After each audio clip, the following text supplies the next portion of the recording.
It's a great day in Kershaw County. We have a quorum of all members present. I welcome you here to the All-American County, Kershaw County, and we celebrate today an important event later on in the event with a resolution in honor of one of our fallen soldiers, so to speak. I thank you all for coming. We should also keep in our prayers Chief Spitzer, who is, I'm told, recovering, another one of our great first responders for whom we have the highest esteem. And with that, we are called to order. I would like now for you all to stand for the invocation and the Pledge of Allegiance.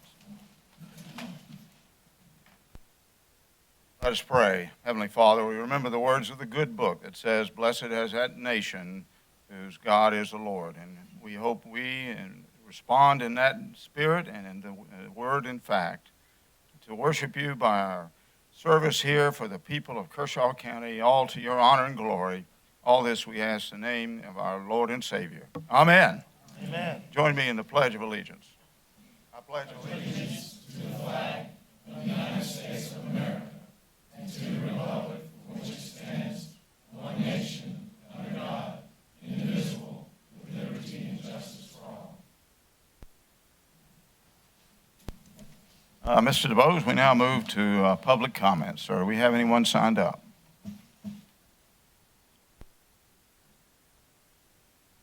Yes, we have Larry Graham signed up, and I believe he has some other individuals with him. And some very good people indeed. Mr. Graham, would you come up and introduce the party with you?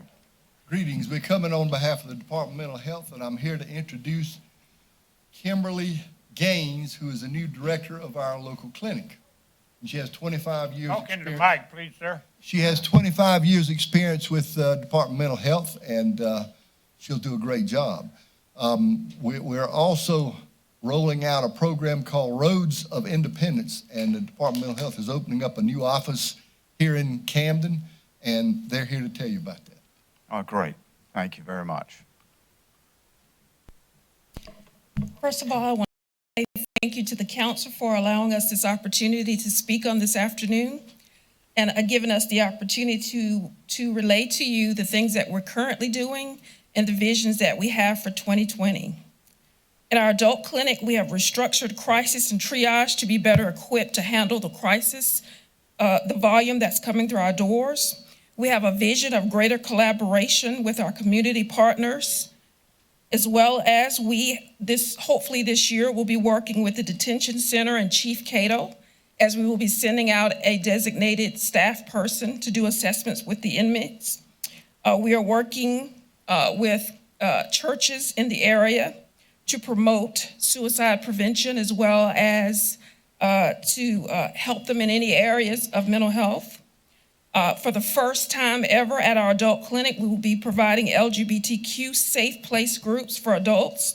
We are currently on Fridays providing DBT groups for adults, and we are hopefully looking forward this year to mental health court in collaboration with Judge Branham. On our children's side, we are bursting out at the seams with referrals, as we have 10 staff that are designated to the school-based services, as well as we're providing DBT substance abuse groups for high school, middle school students, anxiety groups, anger management groups, life skills, and classes for parents.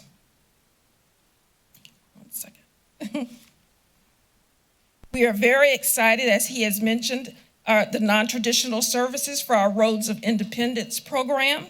This program will be for our vulnerable group of 16 to 25-year-olds in a non-threatening, non-stigmatizing location. The drop-in centers will be designed to provide resources for education, employment, physical health, as well as mental health. They have already mentioned that we have dedicated a site for this program at 620 West DeKalb Street here in Camden. We are also proud to note that at Kershaw County Mental Health, we also have Project Home, which maintains supported housing units for 5 individuals, and at this time, all of those units are filled. We also have rolled out, as of April 15th, the CCRI, the Community Crisis Response Intervention. This program was designed where crisis counselors go out to patients in crisis with law enforcement to divert safely them to hospitalization. We also, in 2020, hope to continue to increase our education and training in the way of suicide prevention and mental health matters and awareness. We thank you for this opportunity as we go forth in excellence and determination to provide our client services and the children in this community. We thank you so much. Thank you, sir. Thank you. Mr. Chair, I just want to say thank you and for y'all's support. And when I became before this council a couple of years ago as a new executive director, I made the statement that I like to dance and I was looking for partners. Well, we found a few, and I'm glad to add y'all to my dancing card. So I appreciate y'all's support, and I look forward to your continued support for the center and the job that these great folks do at the Mental Health Center. So thank you all for the opportunity to speak with you, and thank you again for your great support. Appreciate you. Thank you. You came all the way from Sumter. It's an important message, and we'll arrange for a visit to your center. As you know, under our protocol, during this period, there's no question and answer. It's not for a lack of interest. It's for us to move on with our business, and you can be assured we'll come see you. Thank you very much. Mr. DeBose. That concludes the sign-up list. Very good. We move now on to public presentations. On the screen before you is our order of business. The first item is workforce development and existing industry with Mr. Stuart Kidd. Sir, if you'd come up and limit your remarks within a 15-minute period, but leave some time for questions and answers. Please, Mr. Kidd. Thank you. It's indeed both a pleasure and a privilege to share with you some updates on the lesser-known aspects of economic development known as existing industries and workforce development. And my face may be new to some of you, but I've called Kershaw County my home for over 30 years, and I've raised my children here. Therefore, this isn't just a job to me, it's a passion, because I get the opportunity to help my neighbors. And that's what we do, hopefully, at economic development. If you'll notice on the screen, at the highest level, we have 3 operating principles that I try to adhere to: provide value, build relationships, and make an impact. And we do this as we listen, connect, and assist our local industries. And one of the several vehicles we use to listen, connect, and assist is the Kershaw County Industry Association.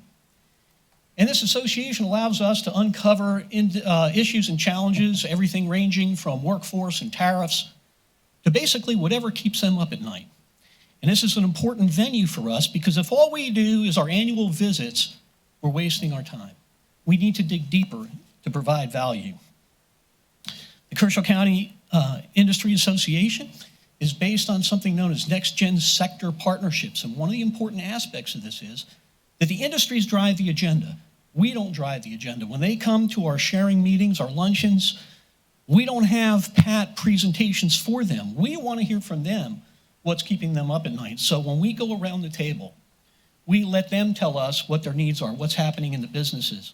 And only then do we actually talk to our other partners from SC Works and other organizations, as you can see listed on the screen, Central Carolina, Willard Technology Center. Then they can respond in relevant terms to what our industries need. So it's the industries that drive the agenda and not our other partners. We've had topics ranging from waste removal to workforce readiness, business-to-business connections, sometimes right across the table. Some of our industries are not really aware of partners that they can actually reach out to within our county to provide solutions that they're looking for. There's a small membership fee, and that really just covers their lunch and makes sure that everybody goes away happy.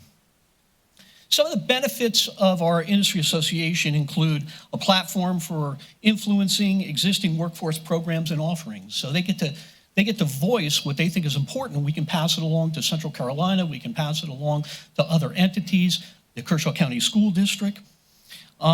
It's also a forum for sourcing timely workforce development solutions and also benchmarking to see what else is going on up there. Fortunately, it's also a one-stop source for state, regional, and county economic development updates. Instead of an industry being hit 7, 8 times a month by all these different entities that you see on the screen, they can come here and get the information that they need from us. So we like to think of ourselves as a hub. It's a single point of contact for all these fragmented services. So even though on a given meeting, we may only have a dozen or so government entities represented around the table, they know that I have actually a larger relationship network that I can reach out to, and almost all of these entities, I touch upon them through the course of a month or so. Let's take a moment to consider what our local industries tell us are our current workforce challenges and opportunities. I won't read all of these, but I'll just mention some of the threats that we're hearing. We have young people and people entering the workforce that believe that there's only one path to success. But this gives us an opportunity. Students now have a variety of opportunities to prepare for real-world jobs. Another threat they tell us about is training for jobs that don't exist. So we have to make sure that what's being provided through our schools and our Central Carolina is relevant to them.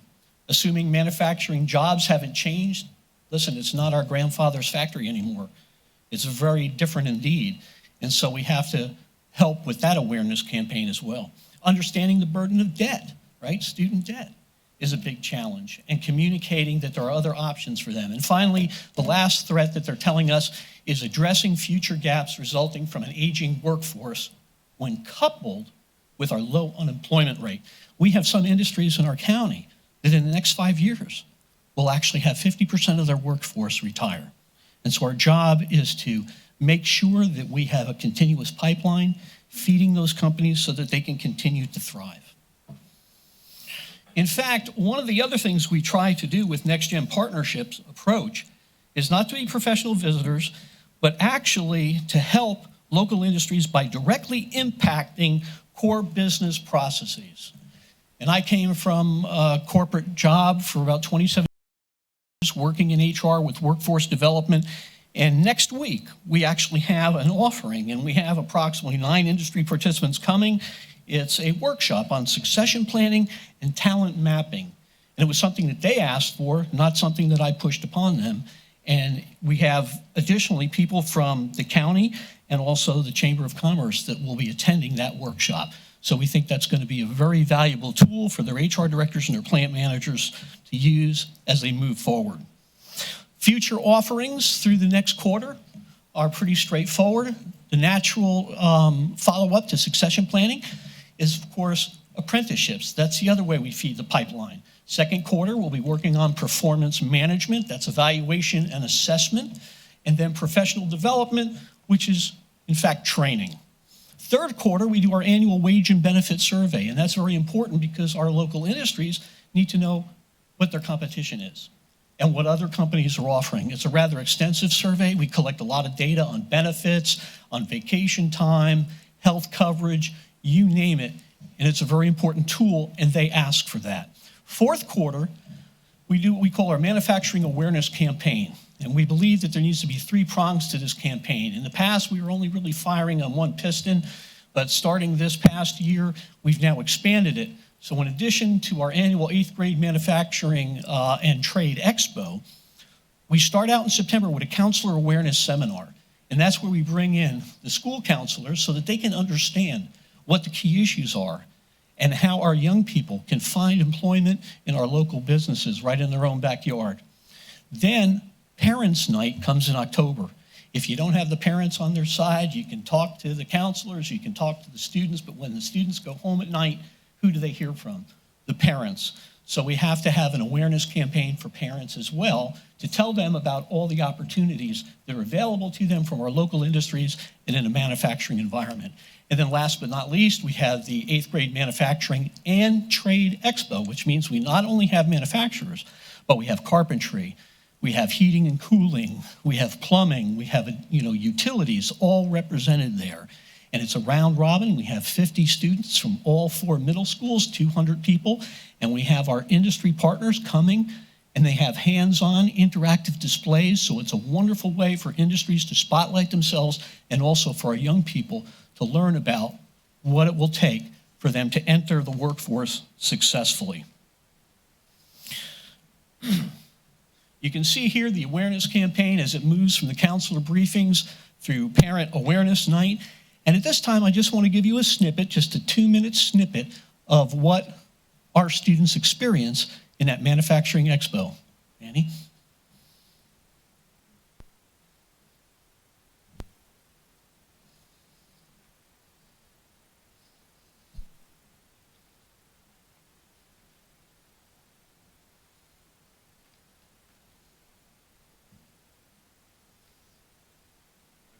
Technology beat us here. That's all right. We, Serve your time, I suggest. quite all right. We'll move forward. In fact, I'll send all of you a link to that so that you can view that.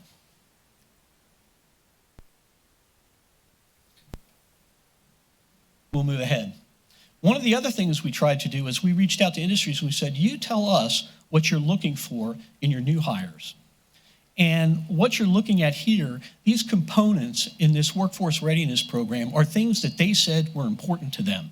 And these are things that I try to communicate with Kershaw County School District and also the Woolard Technology Center so that as they put programs together, they are aware of what the industry wants. So they're not building things in isolation or a vacuum. They're giving industries what they actually need. The good news is many of these components are already in place at many of our schools. So it actually validates what we're already providing. In addition, we do some other things as far as providing solutions for our folks. And what you're looking at here is just a snapshot of some of the just-in-time solutions we provided. We had the Industry Association respond with a Thermoid job fair, which some of you may recall. We support mock interviews at Camden High School. I did a career presentation for North Central High School student body in its entirety.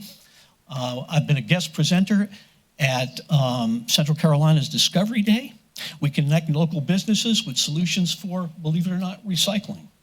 We also have local businesses using our economic development facilities to plan and train their own people so they feel at home using our facilities. So we like to get that utilization up so that we're making sure that we use what we have been given. We've hosted 2 job fairs in the last year with another scheduled for the week after next. But we have other, what I believe are innovative solutions as well. For example, GE offers each employee $6,000 annually for tuition reimbursement, even those whose current employment has been suspended. So why not connect them and allow them to use some of that money right here at home? So Kershaw County Economic Development and our industry association partners, known as Central Carolina and SC Works, responded with a first ever GE Education Fair, where instead of coming to the job fair, they came to our facility. We had representatives of all their core programs and curricula there, and they helped people sign up and even understand better what financial assistance is available to them to be retrained and retooled for when GE gears up once again. Ongoing support is also provided 24/7 through our website, and the solutions there include virtual tours, online manufacturing tutorials, and we even do job postings for our local industries. So any one of these companies listed here, plus others, you can go to our website, you can click on their name, and you can actually view a virtual tour. So our students can go to these places without interrupting them. We've broken down the barriers for our local industries as far as, well, we don't want to have a lot of students walking around. We don't have time to support that. Well, you know what? We now have virtual tours available for them. There's online manufacturing tutorials where they can get their feet wet by going on and learning about what manufacturing is. And then when companies contact us and they have a need in regard to a specific job opening, we post those there as well. So in conclusion, I hope that the impression that I've left you with is that we're a busy hive of workforce development, and it all happens at our consolidated campus, which we believe allows us to maximize human potential. Are there any questions? Thank you. Gentlemen, comments? Yeah, would you back Al, up go ahead. 2 slides, please? I want to ask you a question. One more. Right there, connecting local businesses with solutions for recycling. What are you talking about? So we had several companies that had large piles of lumber and wood that had built up over time. Connor Industries, and they said, what can we do with this? And it just so happened at that particular meeting, we had a representative from SC Commerce, and he reached out to, they actually have full-time people that deal with recycling.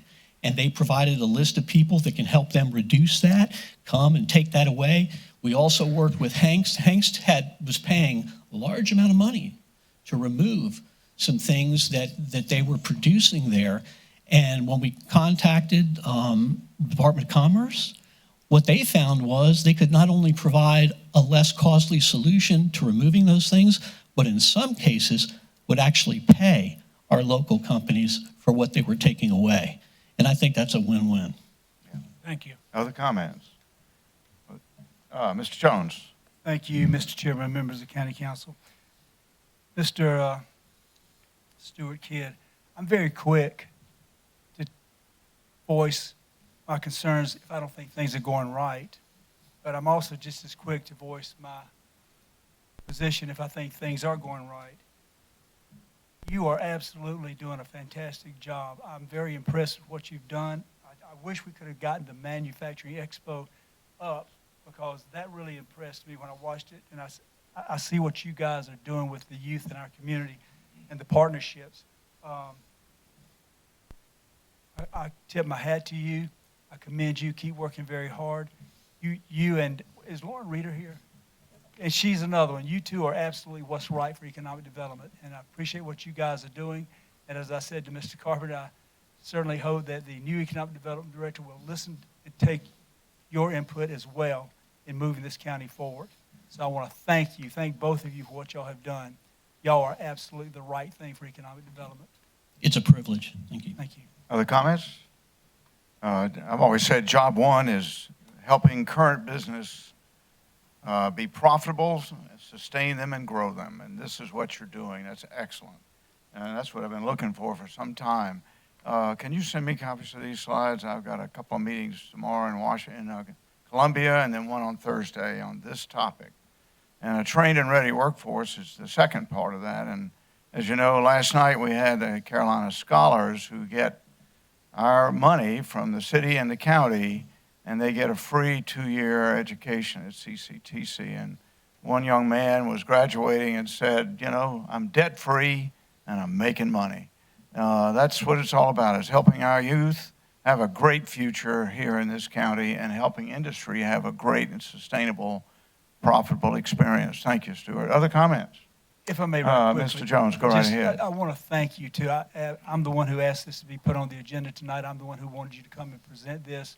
And I know some of them have already seen it, but I just can't tell you how much I appreciate it. Especially, I hope, if any of you have not seen the 8th grade expo, I wish you would look at it, because it's just really, it just turns your heart when you see those kids so excited about the things you're looking at and talking to them about and working with them all. But anyway, I've said enough. Thank you so much. That's quite all right. To sending each of you a link, which I will do once again. Everyone else here can go ahead and view it by going to our website, because it's available online for anybody to click on under that. So thank you very much for your time. Thank you, sir. Well done. Thank you. Second item on the agenda is Sheriff Lee Bone concerning crime statistics. Sheriff, good afternoon. Thank you for coming. Good afternoon. Just me or something? It's you. It's a hearing aid. I passed one of these out to everybody on the We got 'em. council. I'm to kind of follow along with it.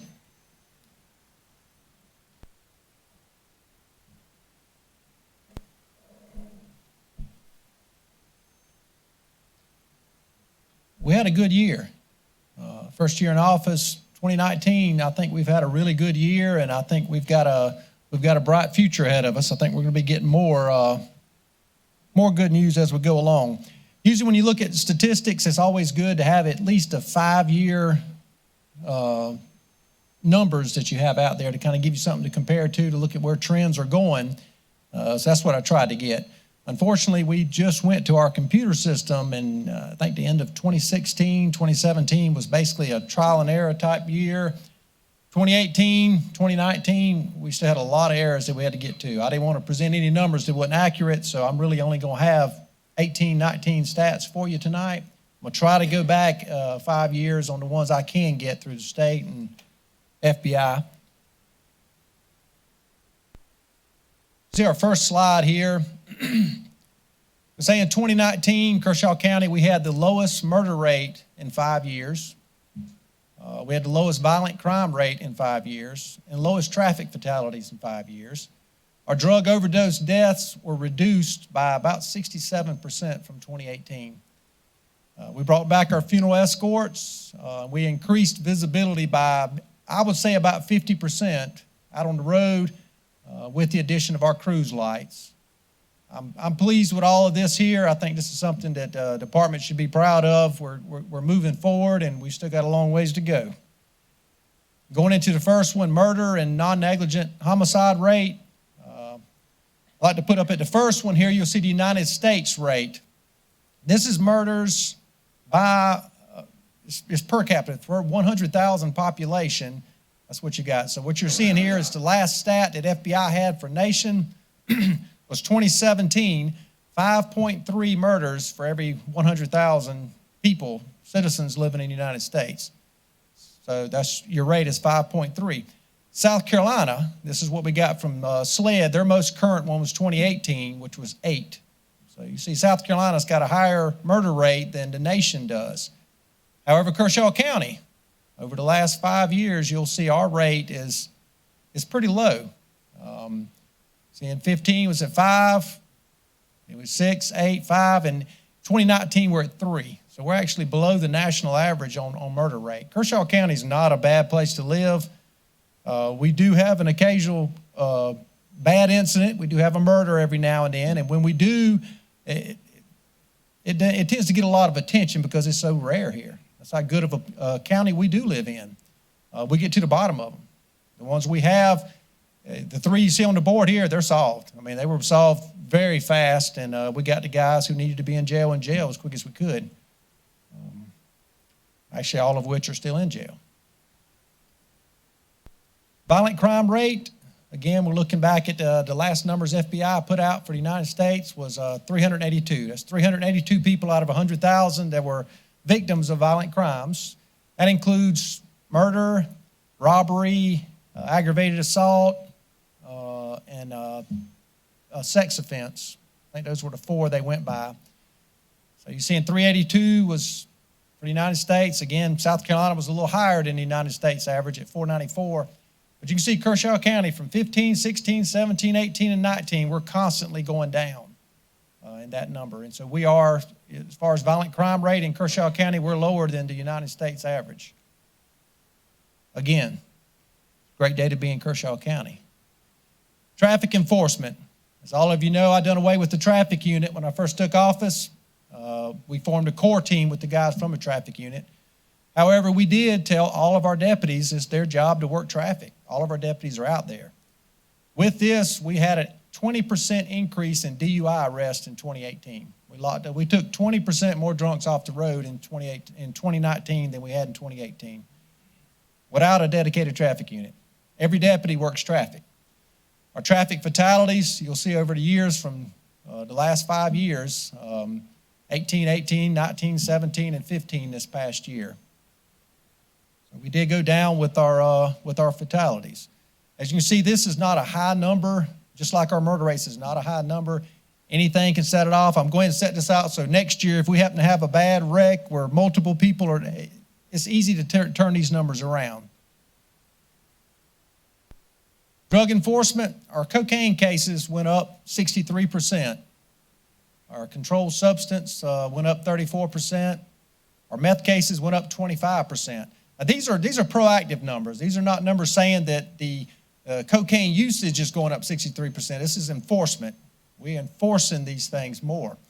Heroin was up 12%. Ecstasy and marijuana both went down in enforcement this past year. Drug overdose deaths, like I mentioned earlier, 2018 we had that was a record, 37. I think prior to that, the record was maybe 6 or 7 overdose deaths in a year's time, and they went up to 37. It blew up on us. But in 2019, we're at 12 plus. Now, when I say plus, we got 3 pending toxicology. So at the most we would have is 15, but for right now, we've got 12 confirmed overdose deaths for 2019. Some of the problems we're having in Kershaw County that I noticed in 2019, drug usage is still a problem here. We're definitely not saying we've beat the drug. I've always been of the belief that we need better rehab programs here. Drugs is a business. It's a business, and the best way to take a business out is to destroy the market.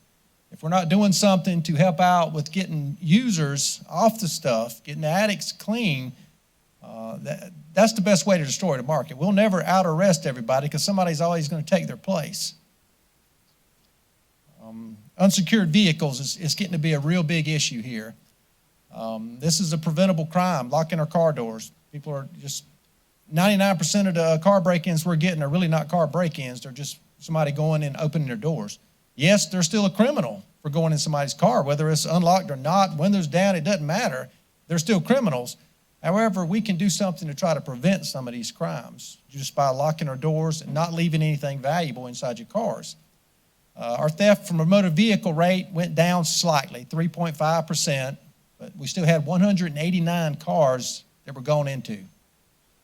Motor vehicle thefts went up 15% to 92. 92 vehicles in Kershaw County was stolen, or 92 was reported to the sheriff's office. I'm not sure about the municipalities in the county, but 92 is a pretty high number, and like I said, the vast majority of those were keys left inside of their vehicles. This one right here really strikes a nerve, is our firearms stolen from the vehicles. We had 27 firearms stolen from vehicles, unsecured vehicles.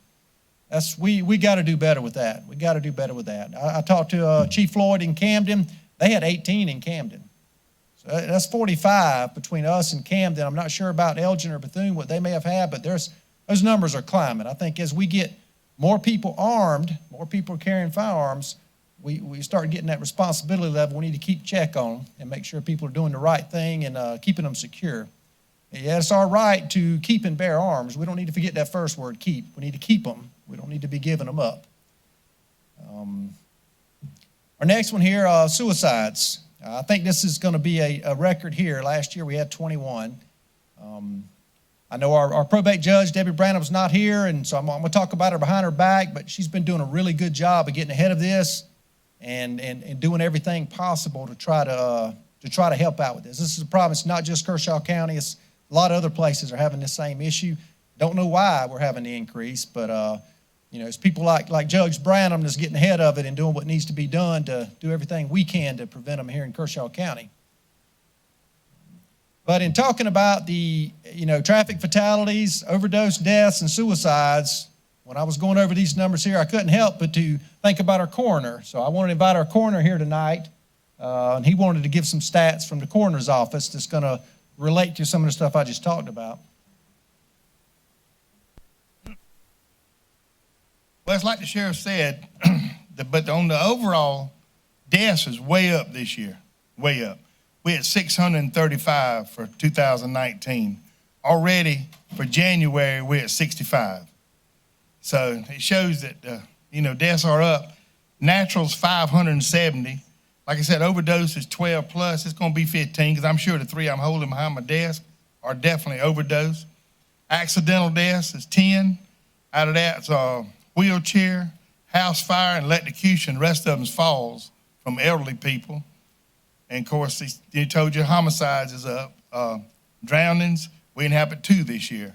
One was due to a car running into a pond, and one was a young girl jumped off a pontoon boat. And at 635 deaths a year, that's 53 deaths average a month. That's 1.7 deaths a day in Kershaw County.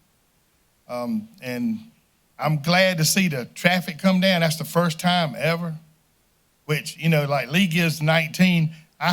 Lee gives his, he had his up there. We have 19 ever since I've been in office from 15 to now, till 2019, and it was 15. And we really count 17 because one was a four-wheeler and one was a train. Because pedestrian got struck by a train, and we figure those as traffic fatalities, which Highway Patrol don't do a four-wheeler. And we've averaged 1 and 2 four-wheeler deaths a year in the traffic fatality end of it. But and I guess that's about all I got to say here. But if anybody wants to come over to the morgue and visit it, come on over and see us. We welcome everybody over.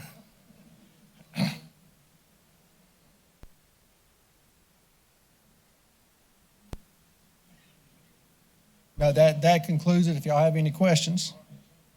Questions, Mr. Bozard? Suicides, how many of them was youth? I'd say youth below 20 years old. What was that again? 21 suicides. I'm not sure on the ages. I think the average age was like 56. Average age like 70 something. Was it 70? Wow.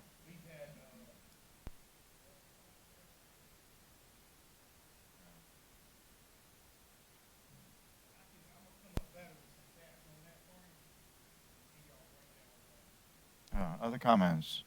Mr. Jones, Jimmy, go ahead. Thank you, Mr. Chairman, members of the County Council. Coroner, Mr. West and Sheriff Bone. I think both of you are doing a remarkable job, and I will not be visiting your morgue, I hope anytime soon. No, I have no desire. But I do want to say to the sheriff, you said your DUIs are up, correct? DUI arrest, yes. DUI arrests are up, and you did away with the traffic unit, correct? Yeah, I mean, you reorganized, you restructured. We've done away with a dedicated traffic unit who does nothing but traffic. All of our deputies work traffic with their regular patrols. Got you. And also you lead funerals now too, don't you? Yes, Which sir. takes up manpower.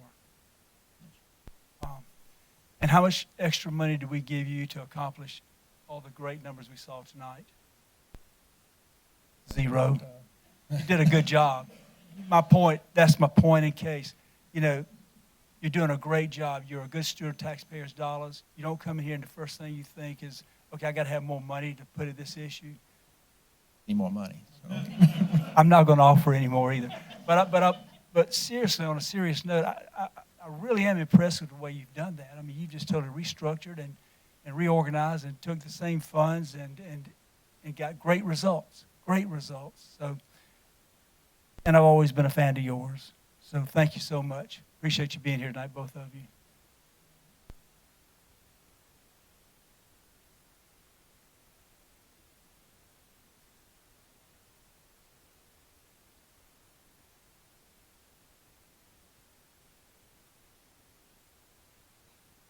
On the opioid issue, and in here you made a comment about more and better rehab. What are you talking about there so we can address that in the coming budget year? I think we're getting there. I know the Alpha Center is expanding. We got again on our we got a good probate judge that's pushing a lot of mental health issues. We're willing to, with our new solicitor, we're willing to do whatever diversionary programs we can to treat addicts instead of just throwing them into jail. We'd much rather them get treatment and get over their sickness than to just keep stacking them in a jail, which I'm sure if Cato was here, he would agree with that too. But when you're committing crimes, you're creating victims that we gotta account to. We gotta give them justice. So if we can take care of the addiction, then that's gonna clear up our crime rate. We've always known that, but I just think we can enforce it and lock people up. But example I always give is one of these superstores. If you go in and close it down, there's still a market there. Somebody's going to come in behind there, replace it, and go right back to work. So we got to work on that addiction just as much as we're working on enforcement.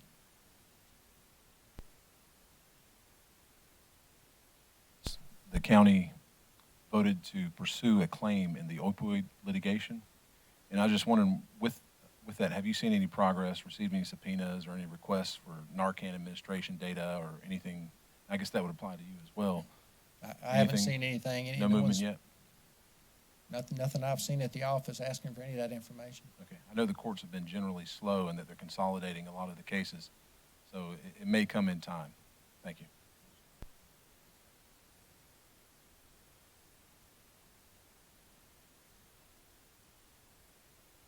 What I was going to say is, what Ben mentioned, Narcan. Narcan is the big saver for us this year. That's why we don't have 40 or 50 up there. Because there's any given time you hear EMS paged out to a call, CPR is in progress.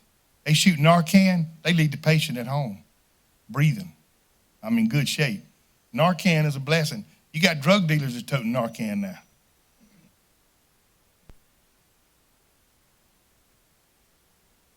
Narcan multiple times over just a couple weeks. EMS could probably tell you, Gerald, about there. They've got some, and by the fire service, it's been hit 4 and 5 times this year already, because they know they can go to extra edge and call 911. But guess what? 9, 10, 12 plus didn't get the call. Yeah.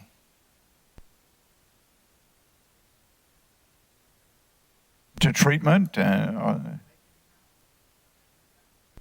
see what you mean. I see.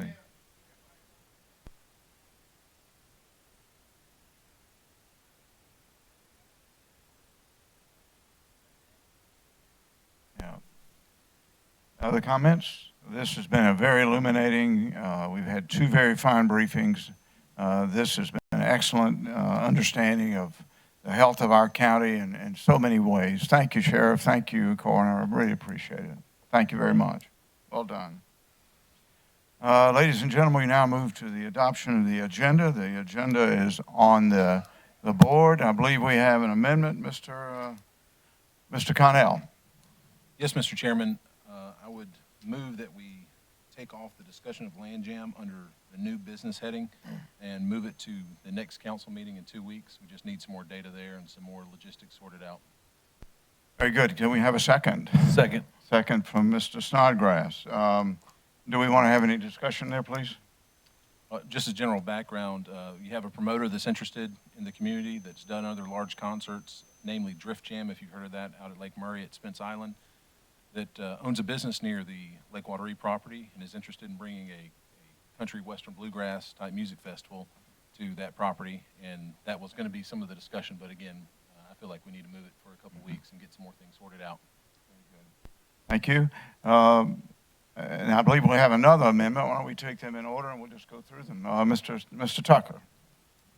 Thank you, Mr. Chairman. I would like to add something to the agenda. I would like to make a motion in accordance with South Carolina Code of Laws, Section 3-4-80A, to add the following item to the agenda under new business. Action by Kershaw County Council pursuant to South Carolina Code, Section 4-9-30, 16.2, authorizing the Kershaw County Attorney to seek injunction relief in the name of the Kershaw County Council against a nuisance business. This motion is made because of the indigent circumstance exists at this item is not added to the current meeting agenda of the Kershaw County Council, considering due to concerns for the safety of the public. That is my motion. Very good. Can we have a second? Second. Second from Mr. Gardner. Discussion. Mr. Jones, go right ahead. Taking off the agenda is one thing, adding to it is another. I have just a couple of questions so I can get some clarification. You said this is dealing with an emergency, dealing with safety. Is that correct? Yes, sir. How long have we known about this? I just getting the word on this as of yesterday. Very good. Well, but I mean, how long have we known about this situation? A couple of weeks? I believe the sheriff's been aware of it for several weeks, yes, sir. I guess my question is, why do we call a special called meeting if it was such an emergency instead of changing the agenda at the last moment tonight? Let me make Excuse me. Well, let me make a ruling here as a chairman. It's been proposed as an exigent issue, and that there is a proposal here that I'd entertain with the 7 men here, that we go into executive session because of the sensitive nature of this, and then we can come out of the executive session once we get to that point. Once we get to that point in the agenda under new business. Mr. Jones, back to you, Thank sir. you, and Mr. Chairman, thank you, and I was glad to let you speak while I had the floor. That's very nice. I'm not saying I'm against it. I'm just saying I need some clarification. We were not requested to put in front of council until yesterday. But who requested? The sheriff requested we put it on the agenda. Mr. Jones? Okay, Mr. Tucker, go ahead. Mr. Chairman, and I am too. That's in my district. And when I got briefed on this yesterday, this was something that we needed to handle as council. Circumstance has changed since the sheriff originally got involved, and we need to take it up as the governing body of this county. And so I'm asking for it to be on the agenda. Yes, sir, and I understand that. I want y'all to understand something. I'm not saying I'm against what you're trying to do. I just have some questions, and I just wanted some clarification. That's it. And by the way, let me just say this too. Your district is my district. Yeah. And wait a minute, I'm not. Go ahead. But anyway, so we just decided yesterday we needed to have an emergency change in the agenda tonight. It was requested of us Requested, yesterday, okay. yes, sir. All right, very good. Thank you. Very good. Mr. Snodgrass? I was just going to add, Mr. Jones, I understand your concerns, but it's my understanding that when the agenda was created, I think we understood that this issue was resolved another way, and then now we have learned that it's not going to be resolved. So I don't know if that helps you or not. Yeah, let me So it just- wasn't, No, it doesn't. at the time the agenda was created, it was, if I understand it correctly. Yeah, let me And so once now again- the circumstances have changed, and so now we do have to intervene. If I'm- And let me just once again state that we're going to go into executive session and a clarification here. When we get to that item in new business, fellas, we'll go through a full disclosure of what we know and all these questions.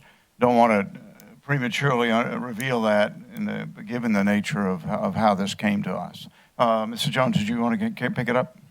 Mr. Chairman, thank you for your time. Members of the council, thank you for your time. And actually, I never thought, Mr. Snodgrass, that anything was resolved at any point in time during this. So what you're saying to me is the first time I've heard about it. And now we find it's unresolved. But I will have some questions in executive session, and may have some questions when we come out of the executive session, depending on what this county council tries to do. Because I think this is a very serious issue on a couple of fronts that we're dealing with tonight. Thank you. Excellent point. With that, I think we can move to a vote. All in favor of Mr. Tucker's amendment to add the request of the sheriff for injunction on a business matter for relief of a nuisance issue, signify by raising your hand. And it's unanimous. Say again?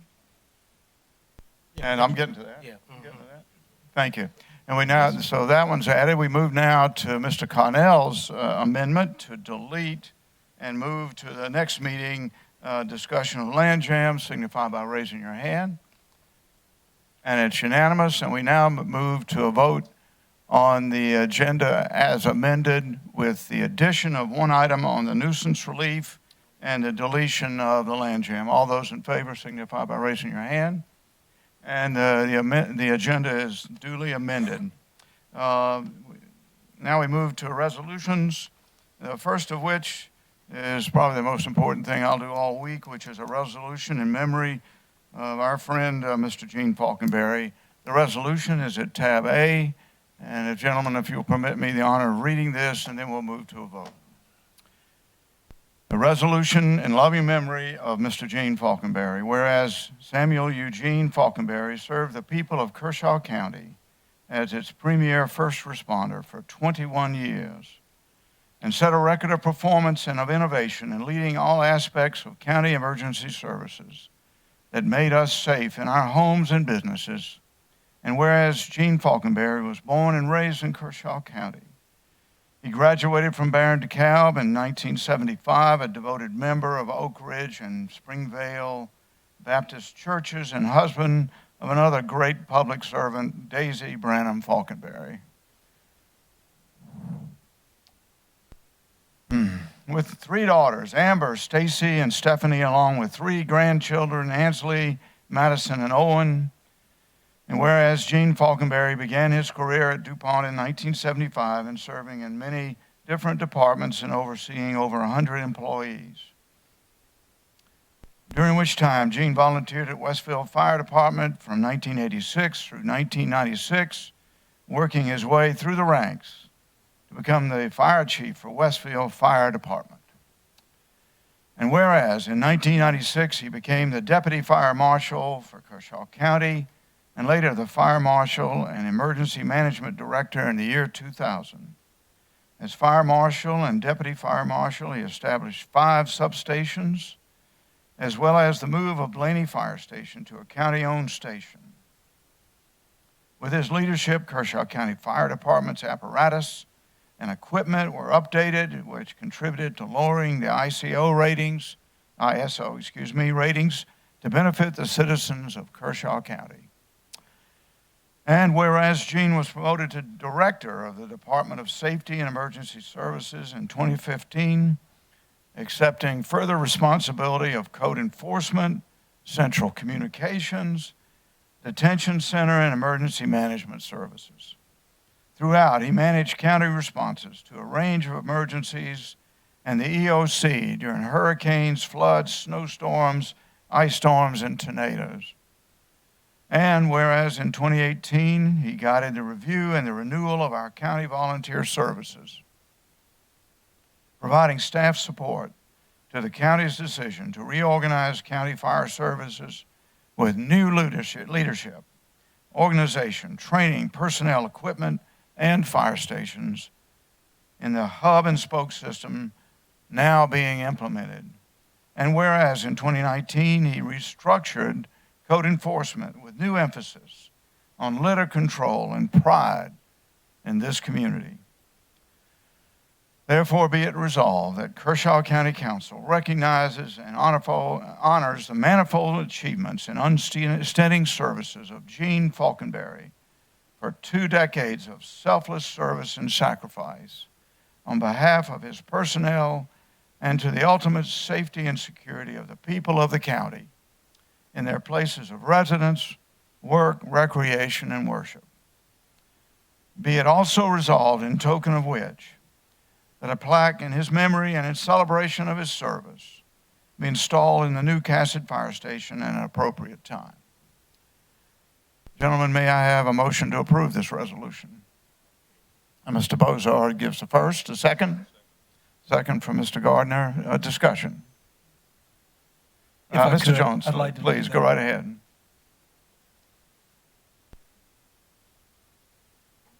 We loved your dad. He and I go back to 1996. I'm not going to reiterate everything I said at the last meeting, but I'll never forget the time he walked in for the very first time and introduced himself to me. And they will never, ever, ever, even including you, Chief Ray, will have that personality that he had. He had a wonderful smile on his face. You know, people get mad at me. He never got mad at me. He just laughed at me. Remarkable man. What a public servant. And I think it speaks volumes to see the folks that are here tonight on his behalf. And Miss Daisy, we're there for you. We're your family. We're there for the entire family, the daughters, son-in-laws, the sister-in-laws, all of you.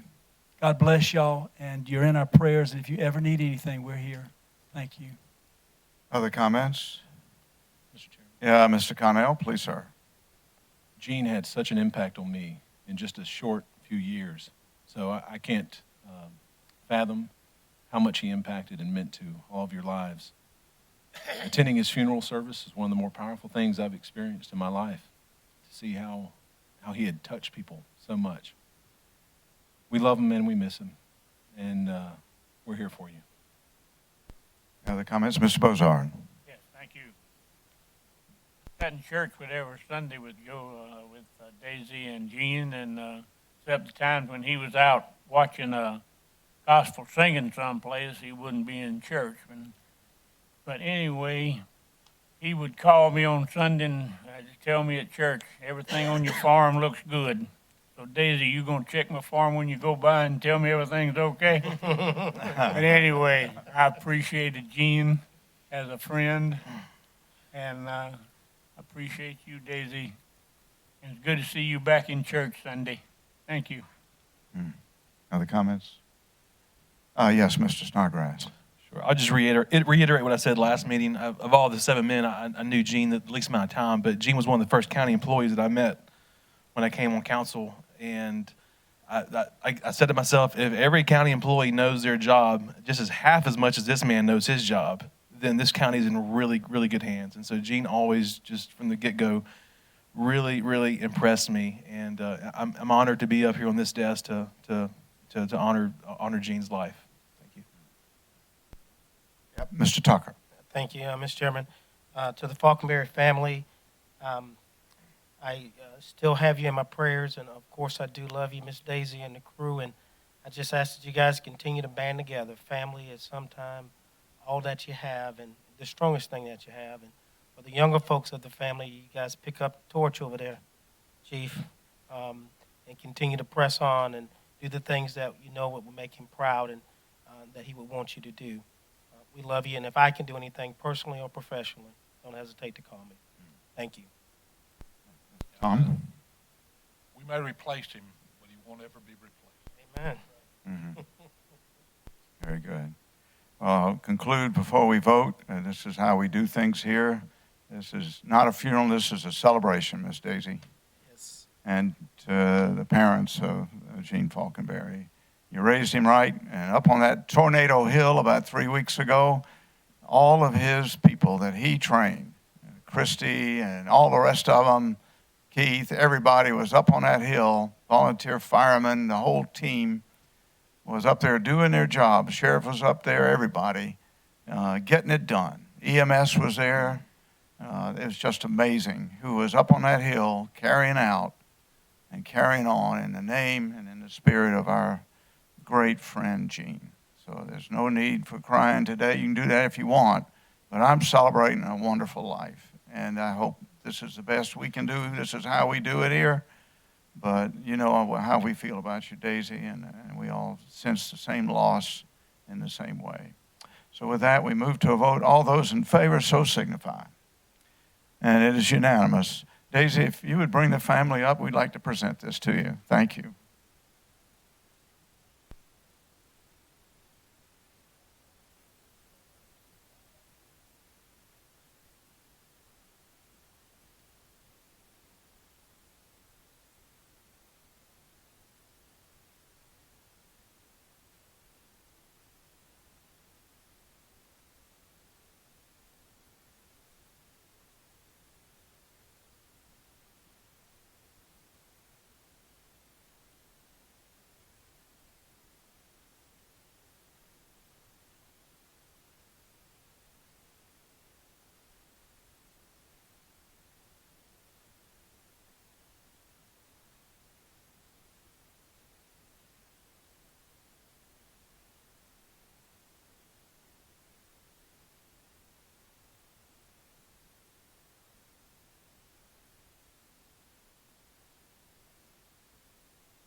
All right. We'll wait for the family to depart, and then we'll start again. Yeah.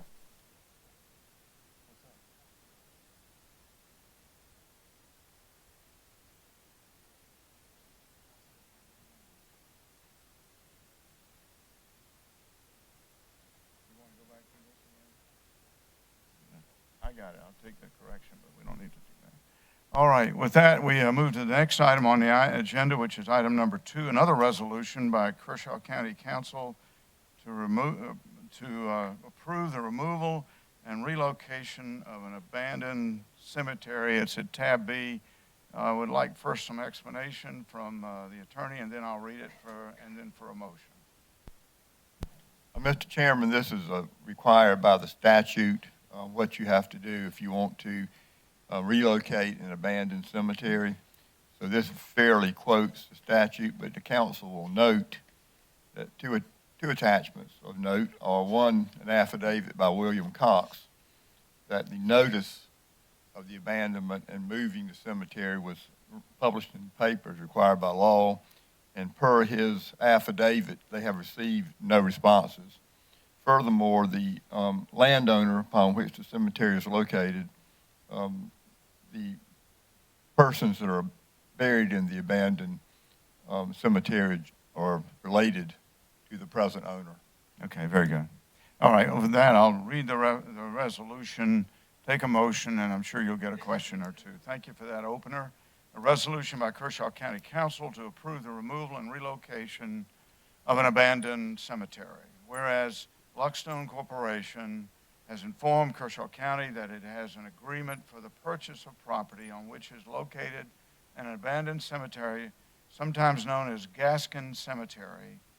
And whereas the abandoned cemetery is located on an old flat rock road, Kershaw, South Carolina, which is immediately south of the existing Luckstone Corporation quarry. And whereas the abandoned cemetery is located within the boundary of the proposed expansion of the corporation's current quarry operations. And whereas it is likely that the expanded Luckstone quarry facility will disturb the abandoned cemetery, and for this reason, the corporation has requested that the abandoned cemetery be relocated pursuant to and following the requirements of the Code of Laws of South Carolina that sets forth the process for removal of abandoned cemeteries. And whereas the property is currently owned by Karen L. Gaskin, who, pursuant to the contractual agreement with the corporation, will convey the property to the corporation with one of the conditions of said conveyance being that the corporation will work with all necessary entities, including Kershaw County, to relocate any graves in the abandoned cemetery to a nearby location that will not be impacted by any expansion of the quarry. And whereas the conveyance of the property will take place shortly upon approval of this resolution by Kershaw County Council, with the ultimate removal and relocation of the abandoned cemetery to take place within 2 years of the conveyance. And whereas the bodies interred at the abandoned cemetery are biologically related to the Gaskin family, the current owners of that property, with the possibility of other unknown individuals interred in the abandoned cemetery as well. And whereas the corporation has presented to Kershaw County Council a copy of the Third Amendment to the agreement for the sale and purchase for the property of the abandoned cemetery for the purpose of establishing that under the act of the cemetery is abandoned because the conveyance will be without reservation of the cemetery or burying ground. And a copy of the agreement is attached. Whereas the corporation has provided 30 days of consecutive published notice in the Chronicle required by the Act, and evidence of that publication is provided by a certificate of publication. And whereas the corporation has certified through its legal counsel that no heirs of anyone buried in the abandoned cemetery have been identified through the notice process, neither the corporation nor the county has received objections to the removal and relocation.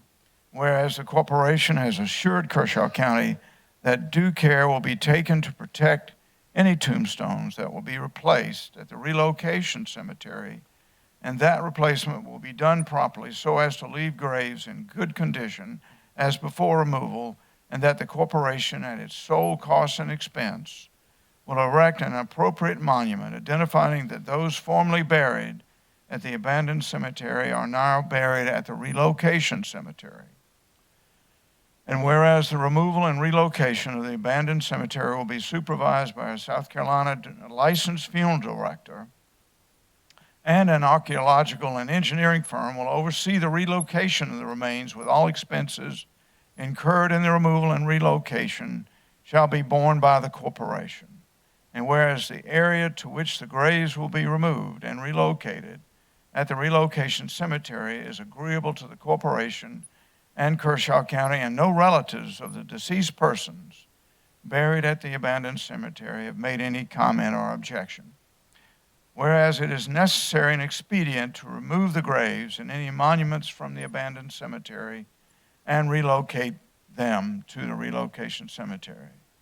Now, therefore, be it resolved by Kershaw County Council that the council approves the removal of the abandoned cemetery and relocation to the relocation cemetery. Be it further resolved that the Kershaw County Administrator and any other appropriate county official is authorized to take such actions and to execute documents as may be necessary to effectuate the purposes of this resolution to the extent this resolution contains provisions that conflict with provisions contained elsewhere in county resolutions, policies, procedures, and actions. The provisions contained in this resolution supersede all other provisions, and this resolution is controlling. And the resolution is effective upon adoption. Can we have a motion so to approve? Mr. Tucker, a second. Second from Mr. Snodgrass. Discussion. I would tell you that it has a certain thorough ring to it that is due to the handling of the remains of our lost citizens and whoever else may be there.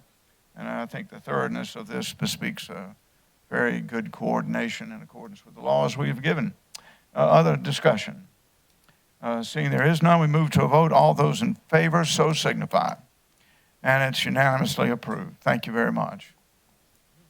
We move now to approval of minutes dated 14 January 2020. They're at tab C. Can we have a motion to approve the minutes? So moved. Second. Mr. Gardner first, a second from Mr. Tucker. Any discussion? There being none, we'll move on to a vote. All those in favor signify. And the minutes are approved. Thank you, Ms. Mayor. And thank you again, Ms. Mary, as Mr. Tucker said. You can we move to ordinances. Item number 1 is the third reading of an ordinance to amend the Official Zoning Act, for which we ask Mr. Carpenter to take us through it one more time.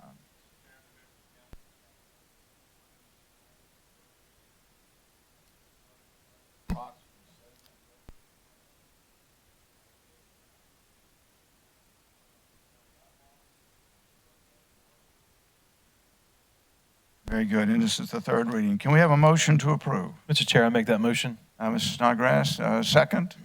Second. From Mr. Gardner. Any discussion? You good for that? No questions, no discussion. We move to a vote. All those in favor signify by raising your hand. Very good. It is approved on the third reading unanimously. Thank you very much, Mrs. Snodgrass, for bringing that in. Thank you, Johnny.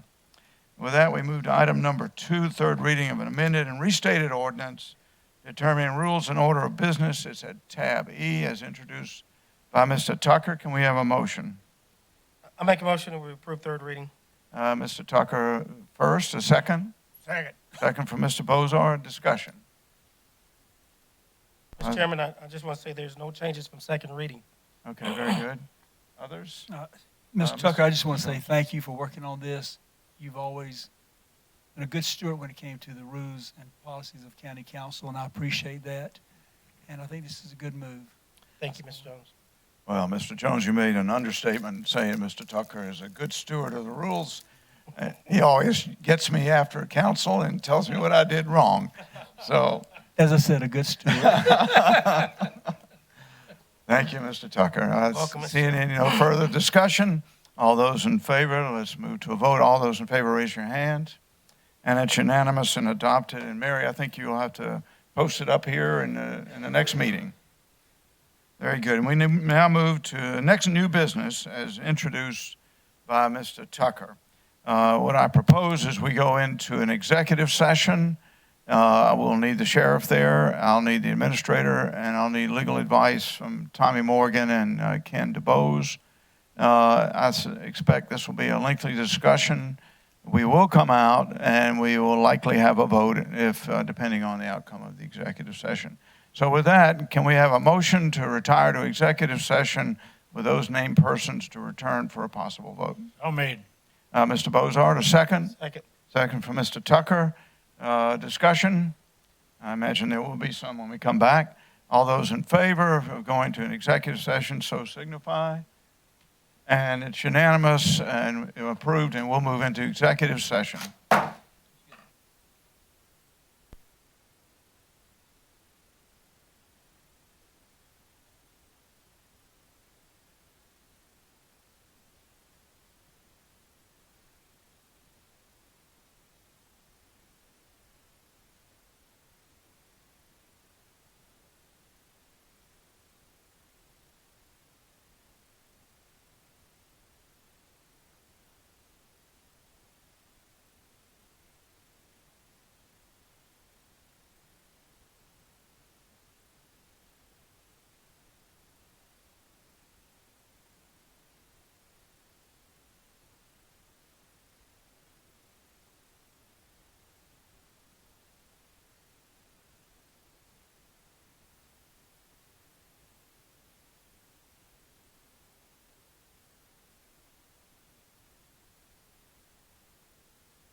somebody to get his jacket on. Oh, okay.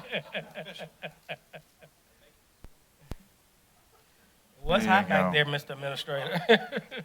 Can we have a motion to return from executive So session? moved. We have a first from Second. Mr. Gardner, second from Mr. Tucker. Any discussion? I will start out by saying we departed on a motion from Mr. Tucker, Better vote on it.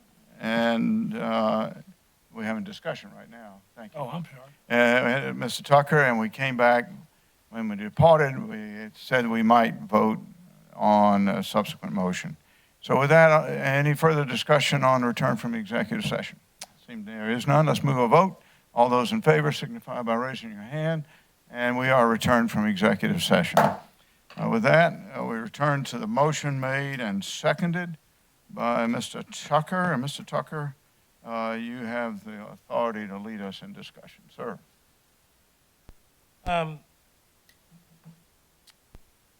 Mr. Chairman, Council, and guests, find my paperwork. Y'all just bear with me, I'm a little off. Yeah, I would like to make a motion that we, I'm going to read it again for you. That we, the Kershaw County, pursuant to South Carolina Code 4-9-30, authorize the Kershaw County Attorney to seek injunction relief in the name of Kershaw County against a nuisance business.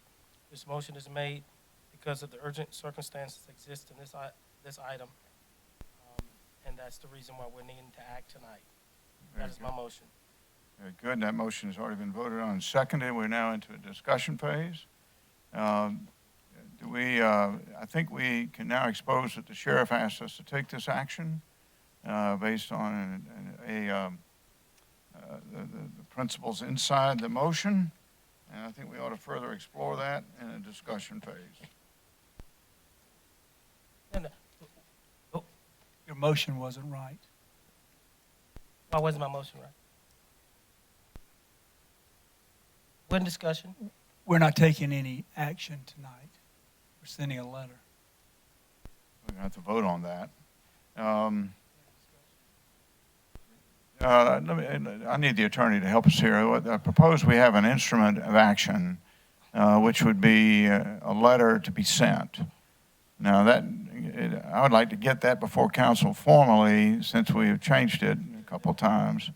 What's the best way to do that? Can you guys give me some advice here, and then I'll move forward on a judgment? Morgan, I believe the action is under section 4-930-16.2, which was in the motion to add the item to the agenda. That's the agenda item. And I believe the council action is to send a cease and desist letter to a business operator who is in the judgment of the sheriff and in Kershaw County, operating a nuisance business pursuant to that ordinance. Is that not correct, Mr. Morgan?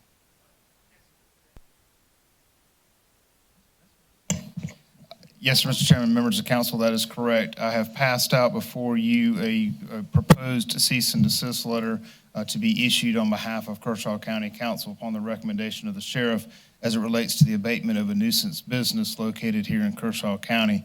And I know the sheriff can speak a little bit as to any of the further investigation if need be, but a business in Kershaw County primarily engaged in the operation of a firing range, a weapons range.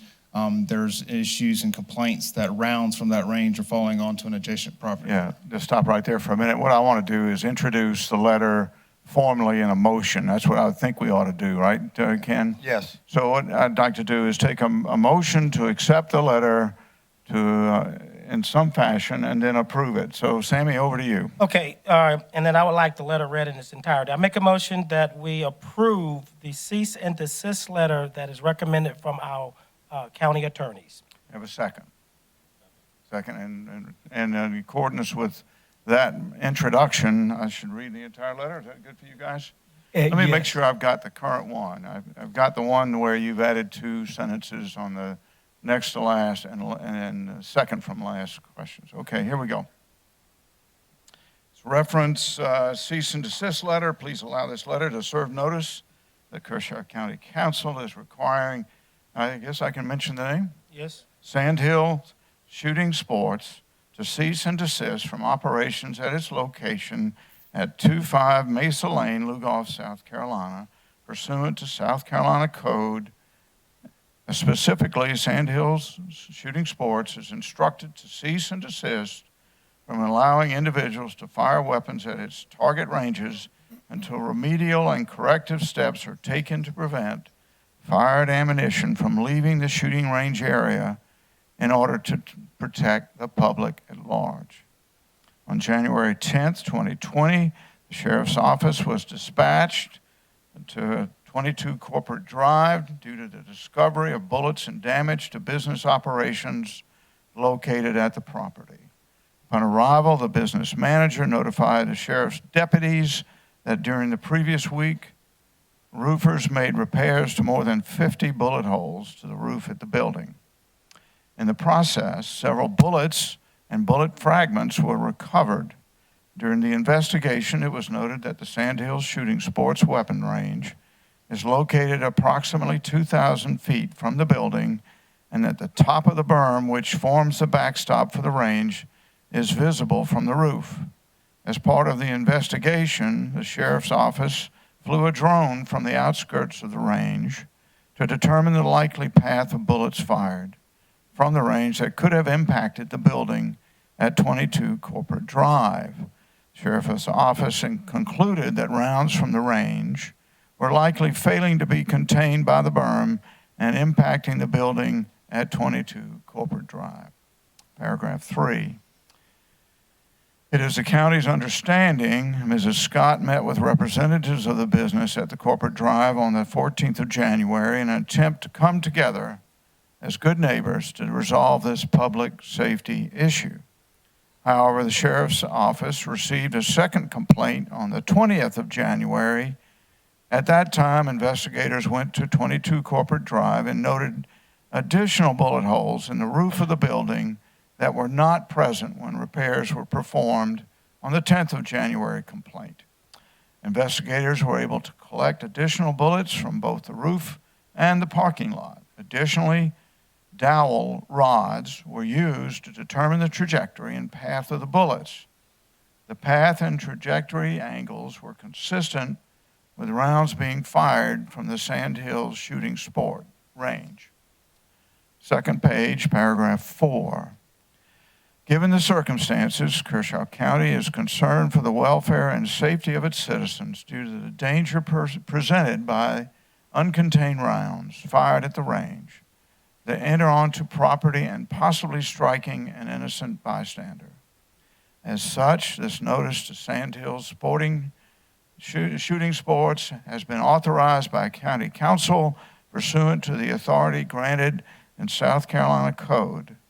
This statute allows Kershaw County, quote, to obtain injunctive relief in the Court of Common Pleas to abate nuisances created by the operation of business establishments in an excessively noisy or disorderly manner which disturbs the peace in the community in which such establishments are located, end quote. Such injunctive relief will be initiated by a subsequent vote of Kershaw County, quote, not sooner than 10 days following noncompliance with a written notice to the owner of the offending establishment or his agent to cease and desist in the conduct of or practice which disturbs the peace and good order of the area, end quote. Kershaw County Council hereby issues this cease and desist letter and directs Sandhills Shooting Sports to desist in the practice of allowing ammunition fired at its range from leaving the property and traveling onto other property, such as to create a safety hazard to the public, and which, quote, disturbs the peace and good order of the area, end quote. Kershaw County Council requires Sandhills Shooting Sports to present evidence that it has corrected the problem, worked with a neighboring property owner at 22 Corporate Drive to ensure no further rounds land on the building, and put in place protocols to prevent fired ammunition from leaving the shooting range area in order to protect the public at large. Should such steps not be taken, Sandhills Shooting Sports, upon recommendation of the Kershaw County Sheriff, Kershaw County Council will consider a subsequent vote to authorize seeking injunctive relief in the Court of Common Pleas and an order from the court abating the nuisance described herein.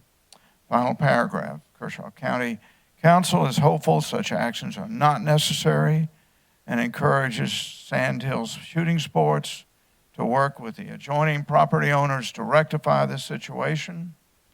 However, Kershaw County stands ready to take necessary legal action to protect the public at large from the safety issue created by spent rounds leaving the range operated by Sandhills Shooting Sports at 25 Mesa Lane and landing upon nearby property. And it closes with a greeting. Discussion. Mr. Tucker. Thank you, Mr. Chairman. I just want to say that I appreciate my colleagues' input and their views upon this. And, I don't know how long this has been going on, but, I'm just getting wind, as I said, here recently.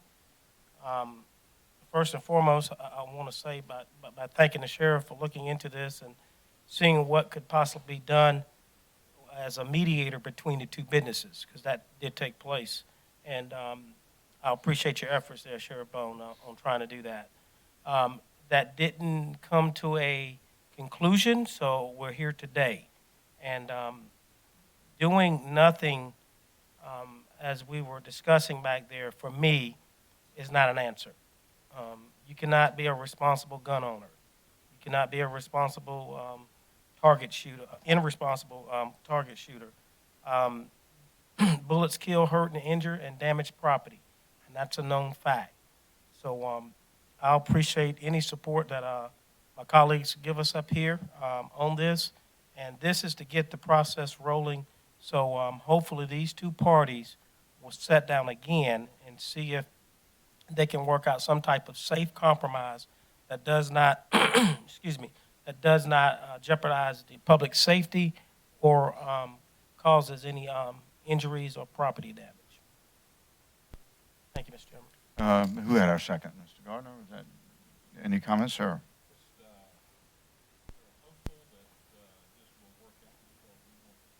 Both business to thrive and prosper. This is the first step to move this forward. No action will be taken until at least 10 days, and we hope that that 10-day or 2-week period will allow these parties to come together and solve this problem.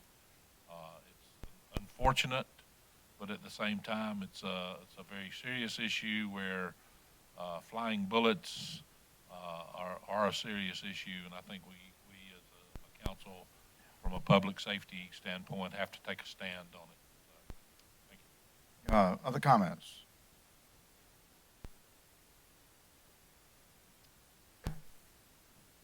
Yes. Mr. Jones, please go right ahead.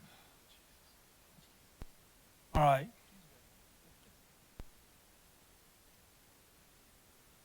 No secret I was against this from the on-starting executive session. However, I do appreciate to my colleagues sending a letter out of notice. I appreciate that. Instead of taking action tonight, I appreciate y'all doing that. And to my understanding, no action will be taken. We hope these parties can work this out. And if it isn't worked out, then of course this council will come back and take a vote on action. Okay?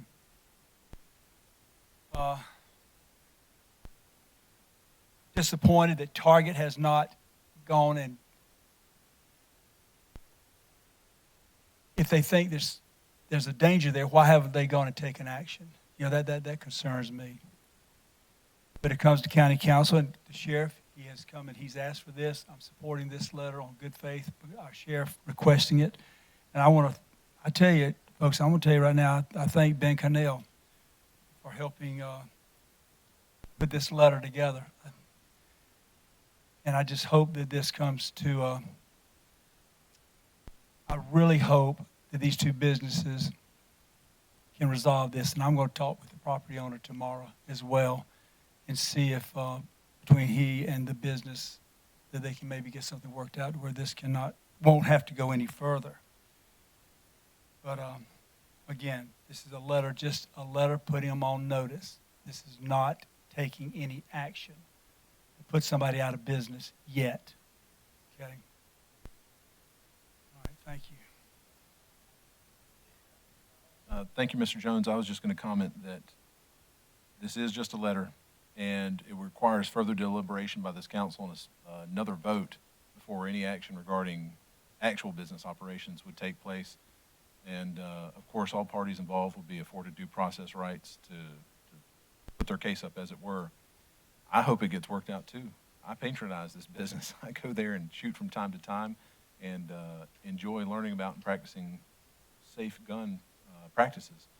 But there's no doubt the sheriff has brought to us a safety concern. From what we've seen, they did a thorough investigation and can't be ignored. So I appreciate the work of everybody and also bringing this to our attention.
Again, bullet damage. And so that just, for me, just kind of helped me realize, okay, then this is certainly a possibility. So really hoping that these two parties work it out.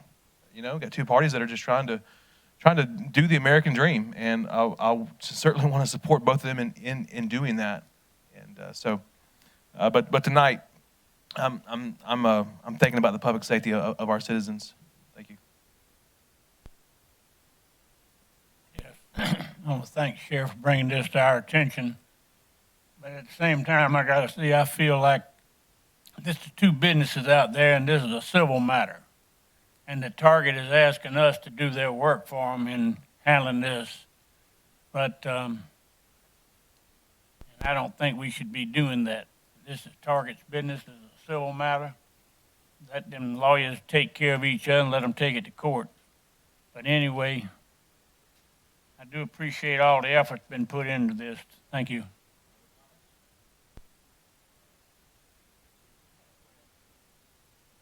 My vote on this letter tonight absolutely does not mean I'm going to vote in 10 days to shut a business down. I want to make that clear. I'm hoping that, as I said, they'll get together and they'll work this out, and we'll see where it goes from there. Thank you.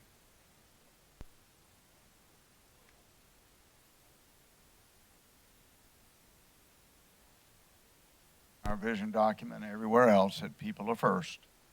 And it's common sense here when the sheriff comes in with his professional advice, in which I fully respect, that lives are at risk and jobs are at risk. And we're not taking sides of small versus big or big versus small. This is a simple matter of the security of our people. And we are compelled to act by the Home Defense Act, under which this council is put together. And this letter, it seems to be a good start. I thank you all for your time. I want everybody to know it.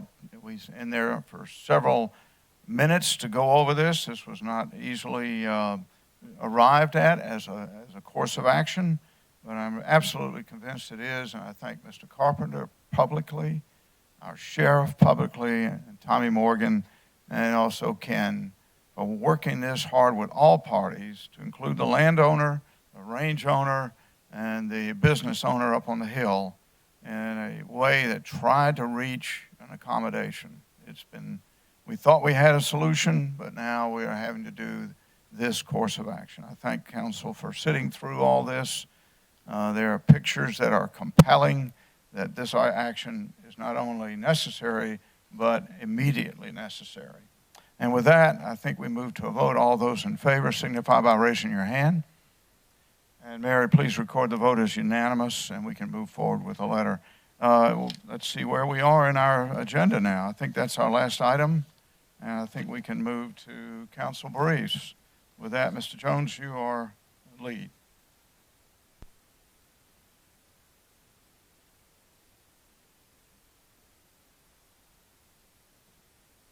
Mr. Chairman, again, I just want to take a minute to say I appreciate the letters being sent out and no action being taken tonight. And again, I just hope this can be resolved civilly and peacefully. And again, I want to thank Mr. Connell for his outstanding contribution in the executive session, because I would have come out here and voted no. But we've got a chance now to hopefully let the parties get this resolved without us taking any action or voting on any action against any businesses. Thank you. Thank you. Mr. Snodgrass. Report this evening. Mr. Tucker. Just very briefly, I want to thank all who was in attendance and made it out and pressed their way for the MLK Day celebration last week. Great attendance and an awesome program.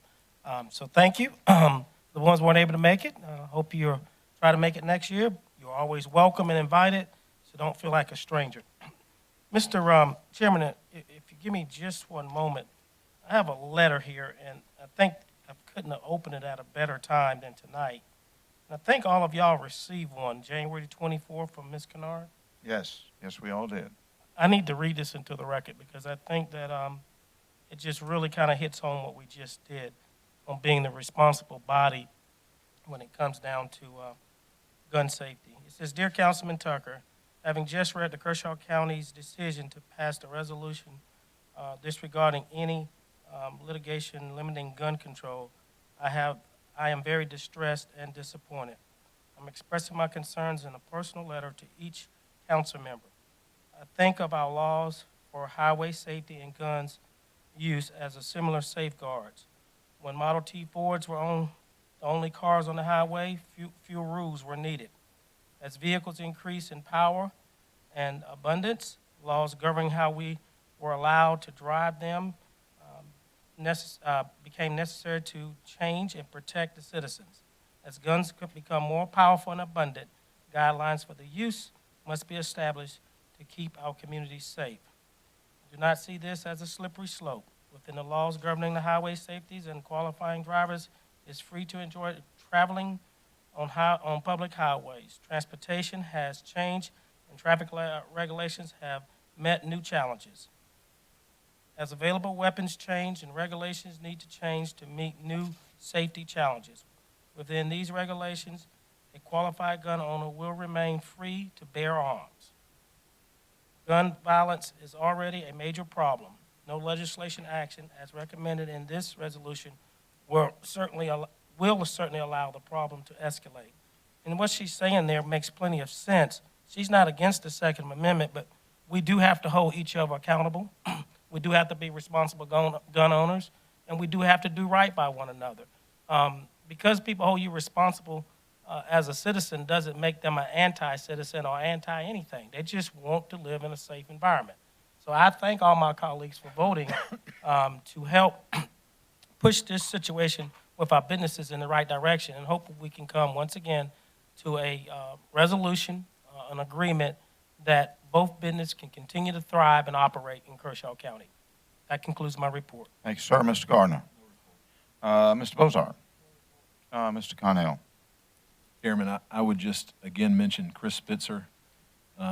There are not many who contribute as much as he does to the community. And for those who know him personally, they get to see how behind the scenes he helps those who are distraught, mourning, who've experienced hardship.